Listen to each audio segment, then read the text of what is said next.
Sou fã de viagens, especialmente aquelas que faço sozinho. Sempre que tenho um dinheiro guardado e alguns dias de folga, pego a estrada e vou me aventurar. Para alguns, isso pode parecer estranho, mas viajar sozinho é quase como uma meditação para mim. Então, depois de uma semana caótica no trabalho, decidi que era hora de dar um tempo. Mas não sou um cara com muito dinheiro, então normalmente viajo com um orçamento mais apertado.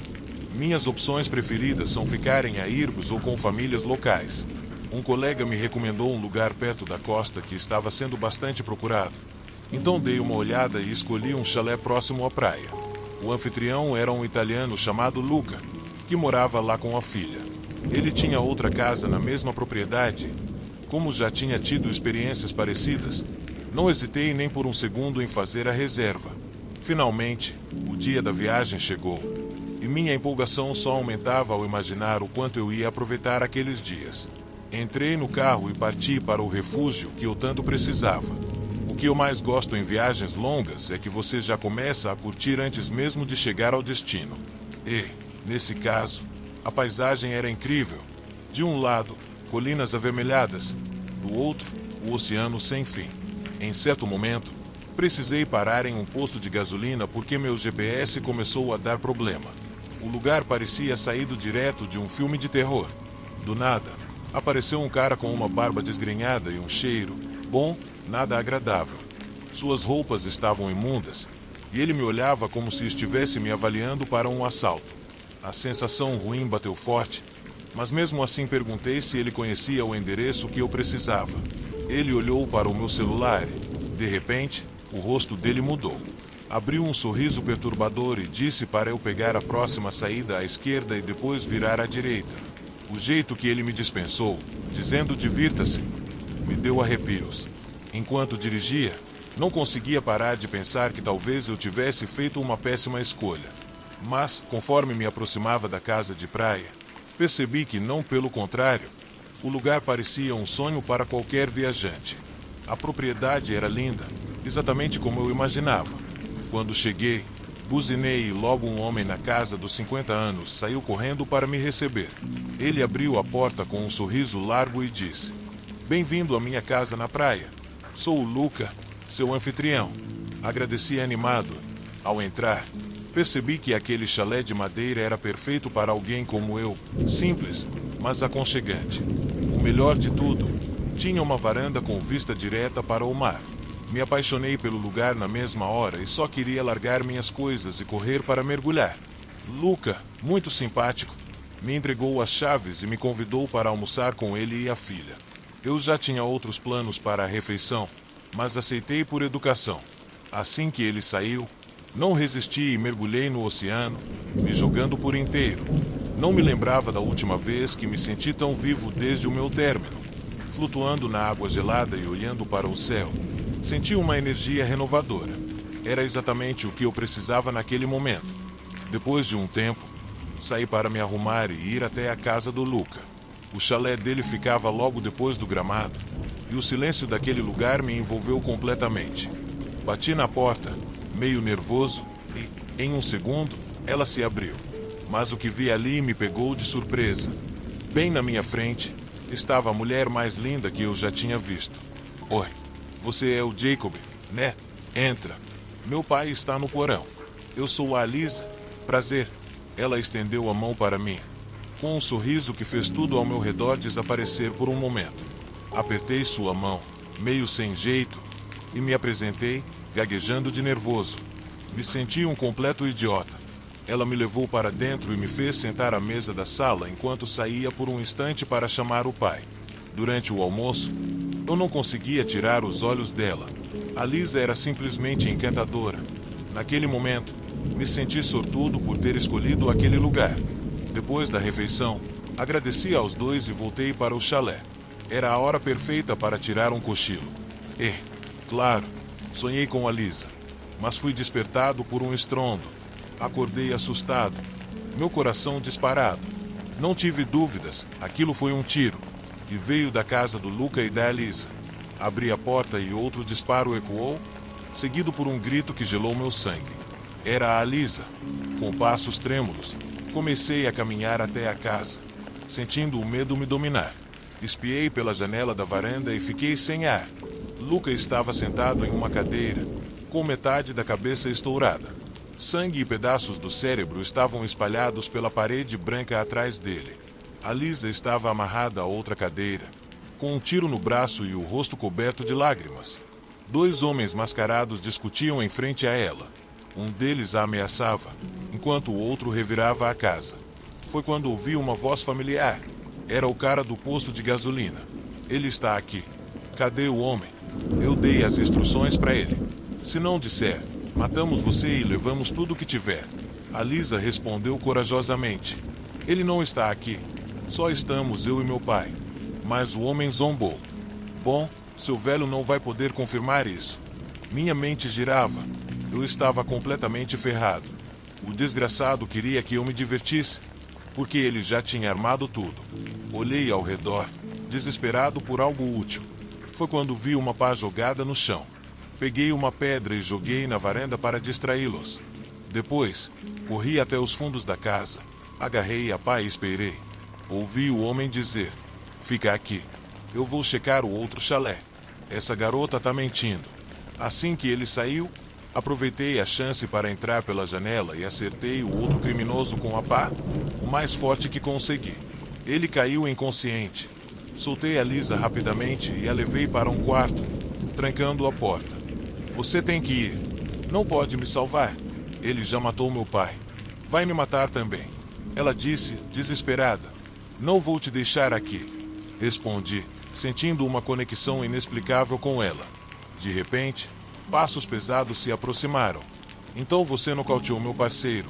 Agora vou matar os 2. Gritou o homem, correndo em direção ao quarto. Eu precisava agir rápido. E foi assim que, 7 anos depois desse inferno, a Lisa e eu estamos casados, felizes e esperando nosso primeiro filho. Pode não ser um conto de fadas, mas com certeza será uma história incrível para contar ao nosso filho. Foi assim que conheci sua mãe. Vou contar essa história para o nosso filho tantas vezes que ele vai acabar decorando cada detalhe.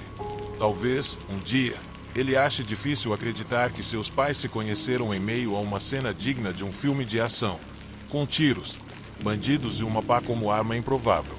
Mas eu vou olhar nos olhos dele e dizer: sim, garoto, foi exatamente assim. Depois daquela noite, a Lisa passou um tempo no hospital se recuperando do ferimento no braço. Eu fiquei ao lado dela o tempo todo, e foi ali, entre visitas de policiais e médicos, que começamos a nos conhecer de verdade. O choque da tragédia nos uniu mais do que qualquer romance convencional poderia fazer. Ela perdeu o pai de maneira brutal, e eu me senti responsável por protegê-la, mesmo quando já não havia mais perigo. Eu a ajudei com tudo que pude, desde resolver questões burocráticas até segurar sua mão quando ela simplesmente não queria ficar sozinha. Os meses passaram, e essa conexão que nasceu do caos se transformou em algo maior. Nos apaixonamos, mas não de um jeito banal. Foi como se tivéssemos passado pelo inferno juntos e saído mais fortes. Quando percebi, já não conseguia mais imaginar minha vida sem ela.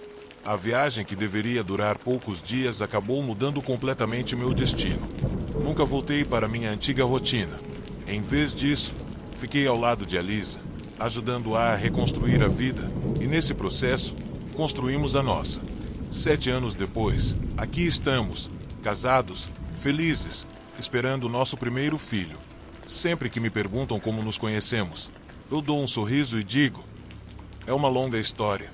E quando nosso filho perguntar, eu me sentarei ao lado dele, olharei nos seus olhos e direi: era uma vez um viajante solitário que, sem saber, dirigia em direção ao amor da sua vida.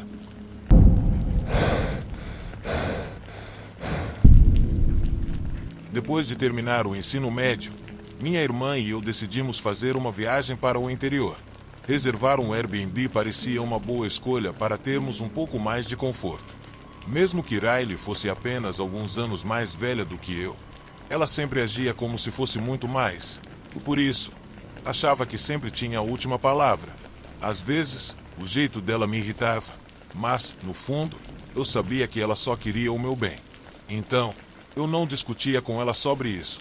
Naquela ocasião, Escolhemos uma cabana pequena e aconchegante no meio da floresta.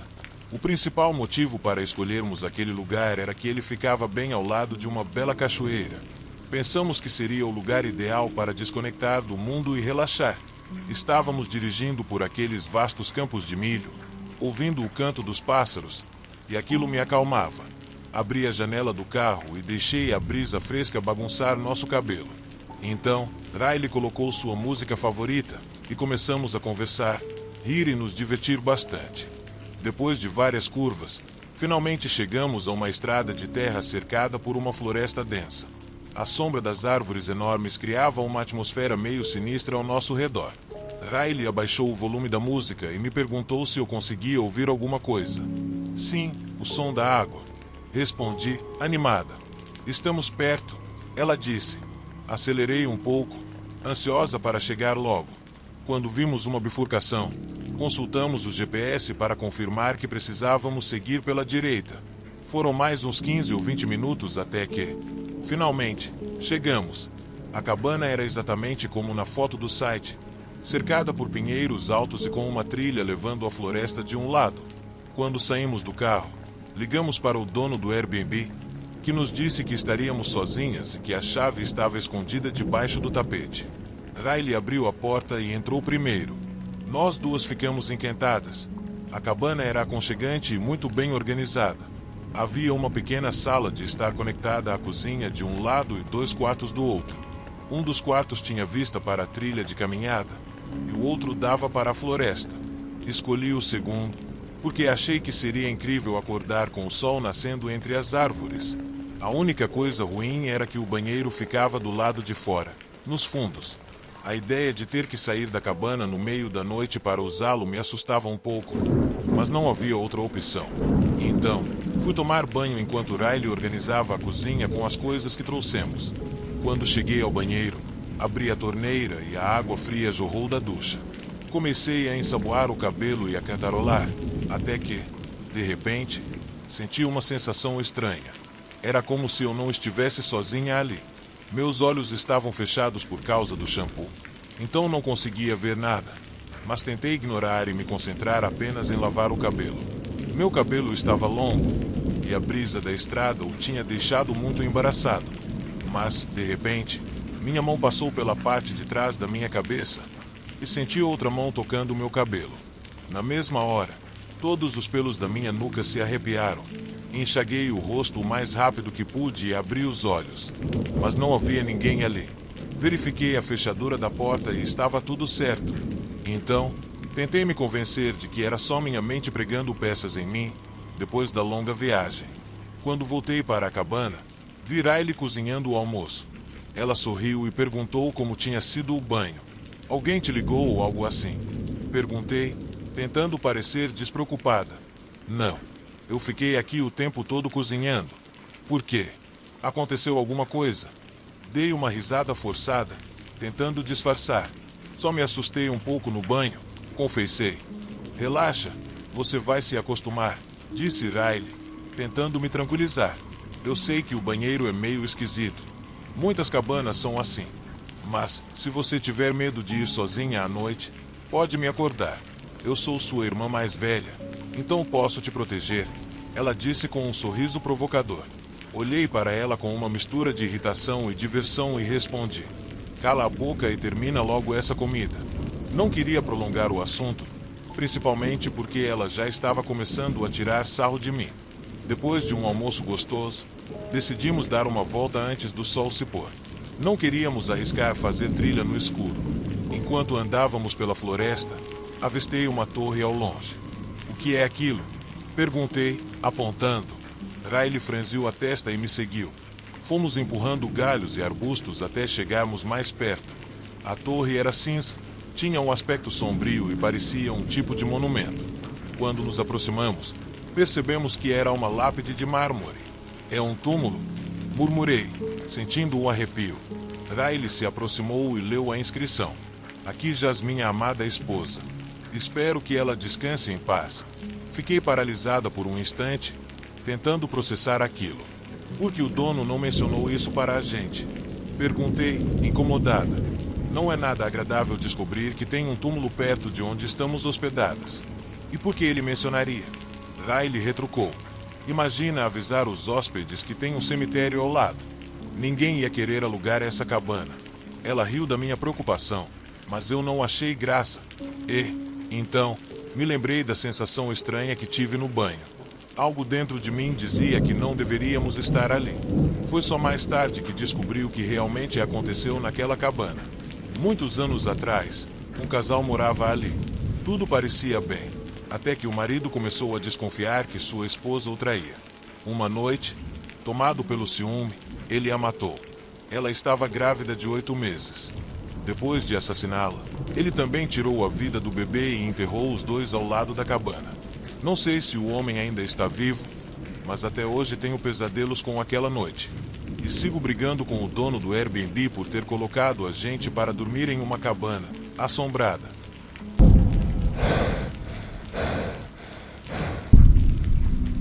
Há alguns anos, minha parceira e eu decidimos sair da costa leste e nos mudar para o Pacífico Noroeste. Ao chegarmos nesta nova cidade, não conhecíamos ninguém, mas eu havia economizado um bom dinheiro e estava animado. Então pegamos um voo. Honestamente, olhando para trás, a ideia era ficar em albergues e hotéis baratos até conseguirmos trabalho e um lugar para morar. A verdade é que encontrar emprego foi moleza. Apenas uma semana depois de chegarmos, já estávamos empregados. Mas encontrar um lugar para ficar foi outra história. A busca foi um verdadeiro sufoco. Para os apartamentos que visitamos, os requisitos eram bem exigentes, como pontuação de crédito altíssima e uma renda mínima. No começo, tentamos sites mais sérios, mas depois de 2 meses pulando de albergue em albergue e motel em motel, começamos a ficar desesperados. Então, decidimos tentar o Airbnb.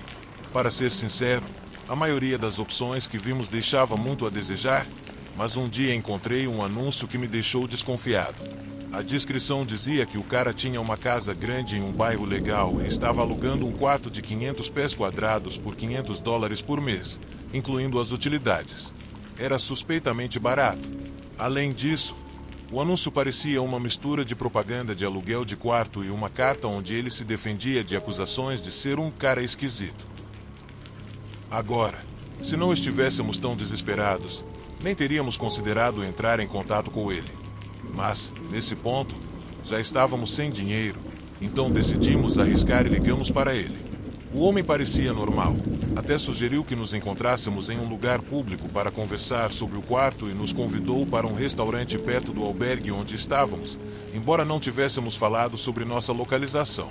Ele chegou atrasado e ficou surpreso ao nos ver. Sentou e começou a falar sem parar, mais dele do que de nós. Falou sobre a vida dele, como sentia que todo mundo na cidade estava atrás dele. Ele se apresentou como artista e colecionador, repetindo que os moradores locais não entendiam suas paixões. A parte engraçada é que ele nunca nos disse exatamente o que colecionava, apenas focava no fato de que o quarto que ele estava oferecendo estava atualmente ocupado pela sua coleção, e disse que, se tudo desse certo, ele precisaria de ajuda para transferi-la para o armazenamento antes de podermos nos mudar. No meio da conversa, ele de repente se levantou e correu para o banheiro, momento em que aproveitamos para discutir a situação estranha.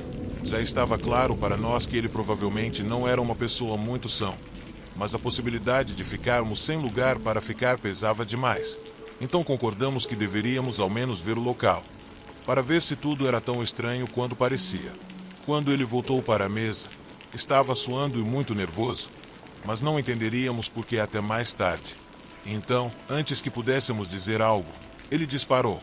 Quero mostrar o apartamento para vocês agora. Ficamos atonitos. Nós tínhamos falado em ver o lugar, mas ele nos adiantou. Então concordamos, e eu pedi para ele me enviar o endereço por mensagem e que nós iríamos de transporte público até lá. Mas o cara insistiu que nos levaria em sua caminhonete, já que não tínhamos carro. Para ser sincero, ficamos hesitantes em entrar, mas ele parecia perceber nossa desconfiança. Porém, a desesperança falou mais alto, e tínhamos certeza de que ele não nos faria mal. Então entramos no banco da frente de sua caminhonete velha e enferrujada. Minha parceira ficou colada na porta, enquanto eu me sentei desconfortavelmente perto do motorista. que continuava falando sem parar sobre como a cidade havia piorado e como as pessoas que ele considerava amigos o tinham deixado para trás. Em um momento, sussurrei para minha garota se preparar, caso precisássemos correr, mas o vento estava tão forte que ele não conseguiu me ouvir. Uma das janelas estava quebrada, o que tornava o veículo ainda mais estranho. De repente, o cara começou a falar sobre como éramos românticos e como ele invejava nossa juventude. Ele falava sem parar e passava de um assunto para outro sem contexto. Parecia um rádio mal sintonizado. Finalmente chegamos à casa dele, o que demorou minutos. Até aquele ponto, ele parecia bastante honesto, e o bairro parecia decente. A casa dele era grande e de um único andar, mas me chamou a atenção que todas as janelas tinham grades, e a porta da frente tinha vários trincos. Ao vê-lo, senti um calafrio, mas ele percebeu e comentou que sua coleção era muito valiosa e ele estava apenas protegendo-a contra ladrões. Quando nos deixou entrar, fiz questão de passar rápido para ele não trancar a porta atrás de nós. Assim que entramos, percebemos 3 coisas. Sua arte era estranha, sua coleção estava por toda parte, e um cheiro forte tomava o ar. A arte dele, da qual ele tanto se orgulhava, basicamente consistia em pegar coisas que pareciam inocentes, como bonecas, bichos de pelúcia e figuras de cerâmica, e adicionar vibradores e outros brinquedos adultos. Sim, tão bizarro e assustador quanto parece. Uma das peças mais chocantes era um cavalo de cerâmica, cuja cabeça tinha sido cortada e substituída pela de uma boneca. Ele então adicionou um enorme membro de argila esculpido como se fosse o chifre do suposto unicórnio. Pode imaginar, sua coleção também incluía roupas de látex, máscaras de gás e plásticos.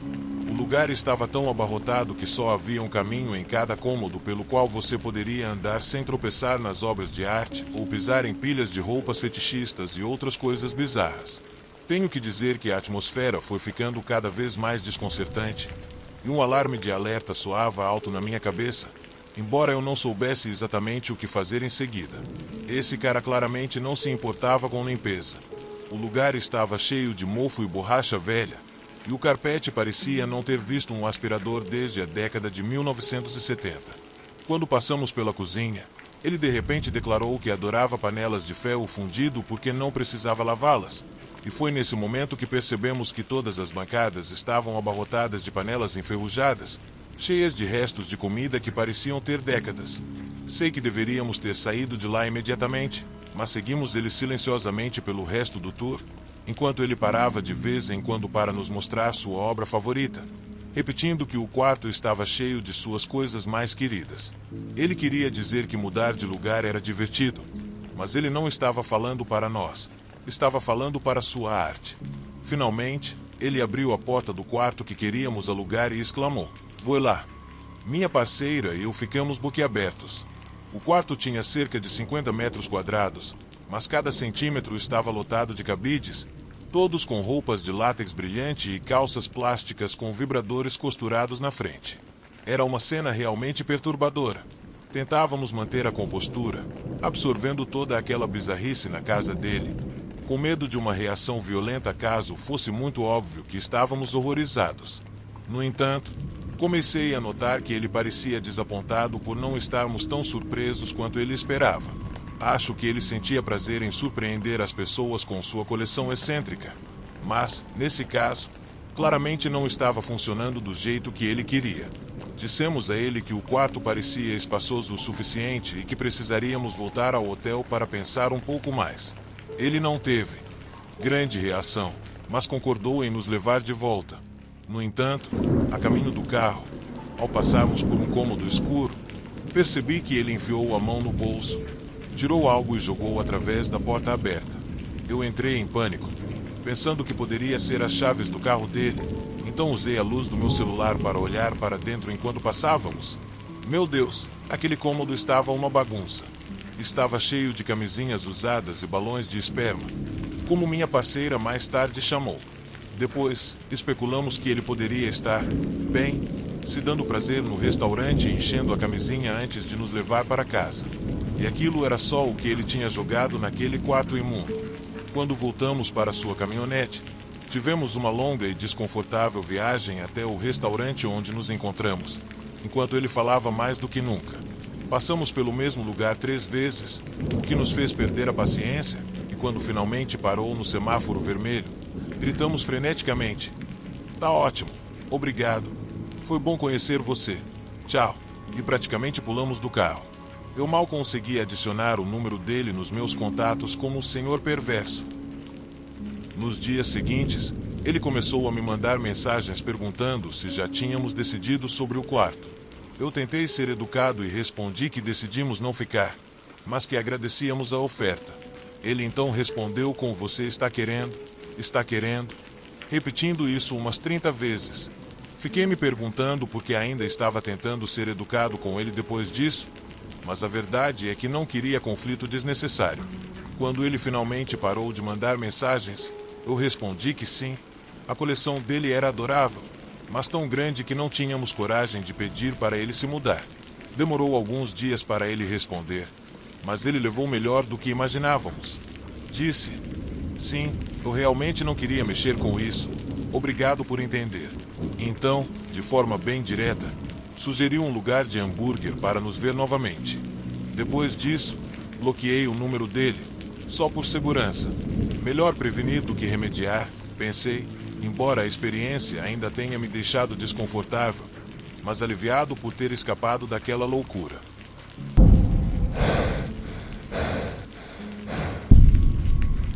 Sou um cara de 25 anos que trabalhou na famosa empresa de hospedagem Airbnb. Para quem não conhece, é um serviço onde as pessoas alugam suas casas ou apartamentos como alternativa aos hotéis. Parece ótimo, né?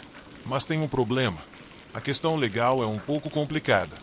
Veja bem, não existem leis proibindo isso, mas também não há proteção para você como inquilino. Se o anfitrião decidir cancelar sua reserva, você pode ser deixado na rua de repente. Se a coisa ficar feia, pode até enfrentar acusações de invasão de propriedade. Em resumo, é preciso estar bem preparado, e é por isso que estamos sempre treinando. Tudo começou quando, a caminho do trabalho, eu enfrentei uma tempestade de neve. Por conta disso, fui obrigado a pegar o metrô leve temporariamente para ir ao trabalho. Ainda bem que moro ao lado de uma estação, então não foi tão complicado. Liguei para o escritório naquele dia para avisar que ia me atrasar. Para minha sorte, eles aceitaram numa boa. Quando finalmente cheguei, o treinador me colocou entre 2 colegas de trabalho que estavam conversando animadamente, quase como 2 guaxaracas. Tentei pedir para se acalmarem para eu conseguir escutar, mas a garota à minha esquerda, a Lily, parecia me ignorar completamente, falando como se fosse a única na sala. À minha direita estava a Amy, fazendo a mesma coisa e complicando a situação. No meio disso tudo, tinha outra menina, a Susana, que se sentou ao lado da Lily tentando entrar na conversa. Ela tinha a voz mais alta, mas, sinceramente, ninguém estava dando muita atenção para ela. Os comentários dela eram forçados e não muito relevantes. Dava para perceber que ela não sabia do que estava falando, o que a deixava meio mal com as outras. Quando o primeiro intervalo chegou, fomos todos para a sala de refeições, seguindo o ditado de que, se você não pode vencer o inimigo, é melhor se juntar a ele. Comecei a conversar com elas. A conversa logo virou sobre os relacionamentos românticos de cada uma. Lily, que estava solteira, confessou que estava apaixonada pelo nosso treinador. Já a Amy estava noiva e eu falava sobre a minha namorada, com quem estava desde os 12 anos e estava planejando pedir em casamento em breve. As duas ficaram super empolgadas por mim e começamos a planejar todos os detalhes, desde ideias para o pedido até coisas a evitar. Porém, no meio da conversa, Susana apareceu. De repente, assumiu o controle da conversa. "Eu também tenho um parceiro", disse ela, com um brilho nos olhos. Essa menina, que devia ter uns 20 e poucos anos, contou que o namorado dela tinha 38 anos, uma casa própria e um BMW. No começo, não julguei, pois não vejo problema em alguém namorar uma pessoa mais velha. Mas, à medida que fomos fazendo perguntas, parecia que ela estava inventando tudo sobre o cara. Não eram perguntas maldosas, queríamos só saber mais sobre o relacionamento dela, mas ela insistiu. "Ele não é exatamente meu namorado, ele é casado. Ele diz que está esperando o divórcio, E assim que os papéis forem finalizados, eu posso morar com ele.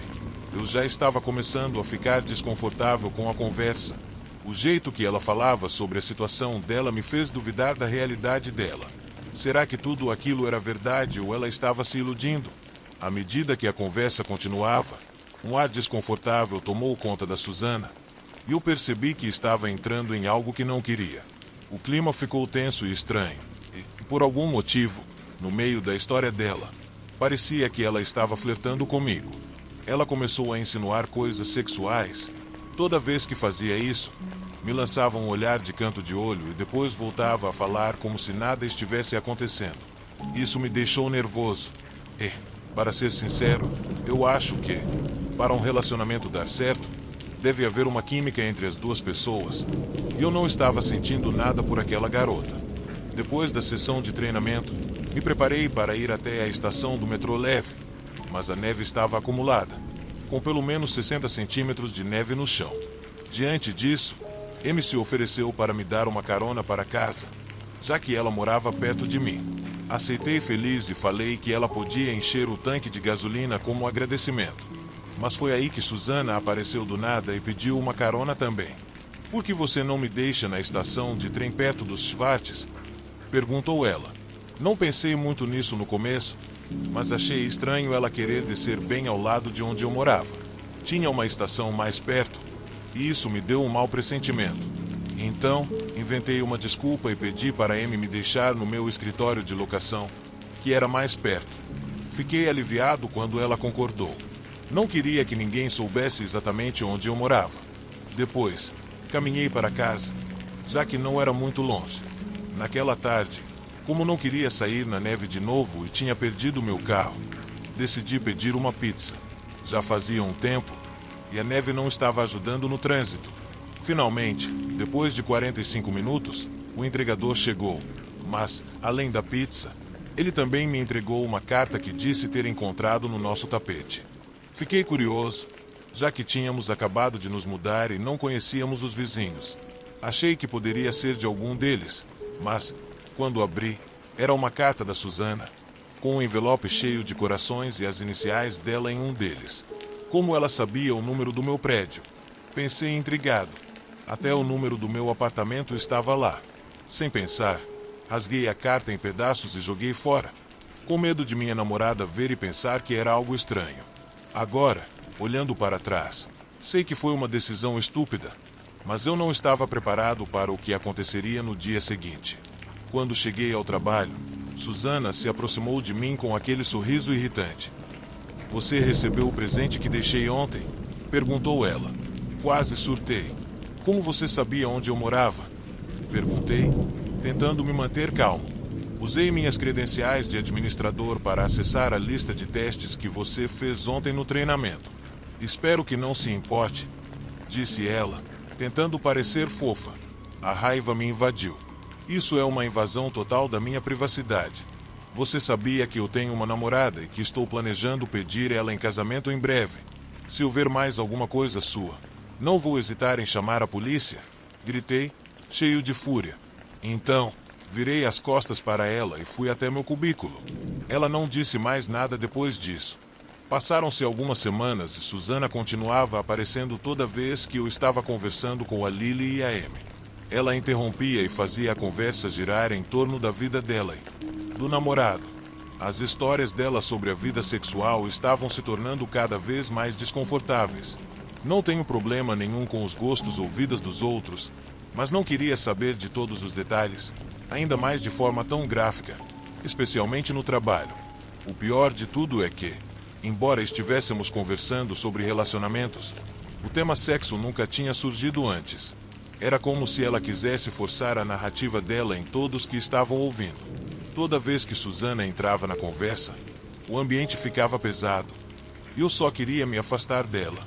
Eu estava preso em um pesadelo e não sabia como parar aquilo. Não estava aguentando mais. Susana continuava me mandando mensagens pelo Google Hangouts, a única maneira de nos comunicarmos no trabalho, já que não podíamos usar nossos telefones pessoais. Estávamos no setor de produção e tínhamos acesso a dados sensíveis dos usuários, como endereços e números de cartão. Então o Hangouts era o único canal disponível.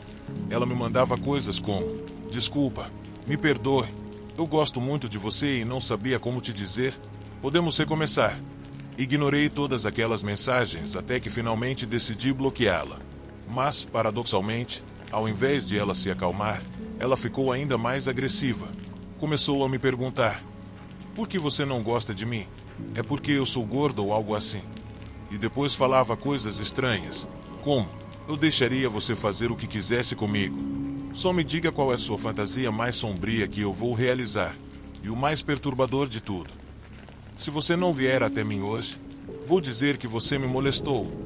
Aí não aguentei mais e fui até o Departamento de Recursos Humanos para registrar uma denúncia sobre o assédio dela e o fato de ela ter usado suas credenciais de administradora para obter minhas informações pessoais. Quando cheguei no RH, esperava que tomassem alguma providência, mas me ignoraram completamente. Disseram que era só uma paixonite e que eu deveria me sentir lisonjeado. Pois é, afinal de contas, homens não podem ser vítimas de assédio sexual, né? Fiquei muito irritado com a inação deles e com a pouca importância que deram à minha queixa. Mas não podia fazer mais nada. Eu estava sozinho. Aparentemente, passou-se um mês, e embora eu tenha sido promovido para o nível 2, na verdade isso não foi uma promoção, porque envolvia muito mais trabalho, como mediar as disputas entre anfitriões e hóspedes. O estranho foi que, felizmente, fomos divididos em equipes, eu e a Amy, Lily e Susana. Mas isso não impediu Susana. Ela me seguia até a fonte de água, ficava atrás de mim e depois se sentava assim que eu saía. Era como se ela estivesse me vigiando o tempo todo, e isso estava me deixando maluco. 2 semanas depois, recebi um chamado para ir até o RH novamente. Pensei que talvez finalmente isso tivesse acabado, mas estava errado. Fui informado de que Susana havia registrado uma denúncia de assédio sexual contra mim, alegando que eu tentei estuprá-la no banheiro. Fiquei chocado. Perguntei quais provas eles tinham, e me responderam que não precisavam de provas. A palavra dela era suficiente. Por que você mentiria sobre algo assim? Disse a estagiária do RH, que mais tarde soube que era líder do movimento feminista na cidade e, segundo ela, Susana era a corajosa vítima que estava denunciando, enquanto eu era o suspeito. Fiquei revoltado, mas, quando tentei sair da sala, a segurança bloqueou minha saída. Me empurraram para trás e eu gritei que eles sabiam que não tinham provas e que não poderiam fazer nada contra mim. Até que eu saia livre, vou estar na minha mesa. Falei furioso. Finalmente, me deixaram ir, e eu corri para o meu cubículo, esperando que ao bloquear a Susana no Hangouts, ao menos minhas mensagens não sumissem. Eu sabia que precisava fazer algo antes que tudo isso fugisse do controle. Tinha que provar que ela estava mentindo, mas como poderia fazer isso quando todos pareciam estar do lado dela? A cada dia que passava, a situação ficava mais opressiva e eu me sentia mais e mais preso. Felizmente, eu não fui preso. Eu tinha salvado capturas de tela de todas as mensagens que Susana me enviou nos últimos 3 meses. Então, quando os 2 policiais chegaram cerca de 10 minutos depois, estava pronto para gritar para eles: olhem para a minha tela de computador. Todos na área de produção, umas 250 pessoas, imediatamente ficaram em silêncio. A maioria suspendeu as chamadas com os clientes só para descobrir a fofoca do dia. Um dos policiais se sentou na minha mesa e começou a verificar minhas mensagens. Alguns minutos se passaram e parecia uma eternidade. Finalmente, ele se levantou e disse para deixarem-me ir. Então, eles trouxeram Susana e o mesmo policial a encarou, perguntando: eu quero saber a verdade. Você realmente foi estuprada por esse cara? Ela simplesmente assentiu e o policial, surpreso, respondeu: sério? Então, explique para nós esta mensagem que você mandou há 2 meses, onde você disse que diria que ele te estuprou, caso ele não passasse a noite com você. Tendo sido desmascarada, Susana começou a chorar e tentou mudar a história, alegando que foi ela quem foi assediada. Mas, graças a Deus, o policial não acreditou nela. Ele disse: olha, temos todas as evidências necessárias para desmentir o que você diz, mas, se você insistir em acusá-lo, podemos investigar. Só tome cuidado, porque se for provado que você mentiu, as consequências para você serão piores do que para ele. Ainda assim, ela manteve a versão dela, insistindo que ele a atacou no banheiro feminino. Por fim, fui formalmente preso e levado para a delegacia para um depoimento. Fizeram um exame de estupro e pediram uma amostra de DNA, o que, é claro, forneci sem hesitar. Passei os 2 dias seguintes na prisão e avisei minha família, mas disse a eles que não precisavam gastar dinheiro com minha fiança, porque sabia que era inocente. No 3º dia, fui libertado. Não fizeram nenhuma acusação contra mim, pois Susana finalmente confessou que tudo aquilo era mentira. Os policiais me perguntaram se eu queria processá-la por falsa acusação, mas eu decidi recusar. Fiquei aliviado que ela tivesse sido demitida do trabalho e recebido uma ordem de restrição. Porém, minha namorada decidiu terminar comigo. Ela disse que nunca poderia confiar em mim novamente, mesmo depois de eu ter sido considerado inocente. Acho que o único lado positivo de toda essa situação foi que consegui devolver o anel que tinha comprado para pedi-la em casamento e usá-lo para comprar um carro novo. Eventualmente, consegui deixar aquele lugar e me mudar para outra parte da cidade. Arrumei um novo emprego em outro escritório da Airbnb e comecei de novo, orando todos os dias para nunca mais cruzar o caminho de Susana. A experiência foi aterrorizante e deixou marcas profundas em mim, mas aprendi a seguir em frente e a valorizar minha liberdade. Quanto à minha ex-namorada, acho que a única parte positiva dessa situação foi que me fez perceber que ela definitivamente não era a pessoa certa para mim.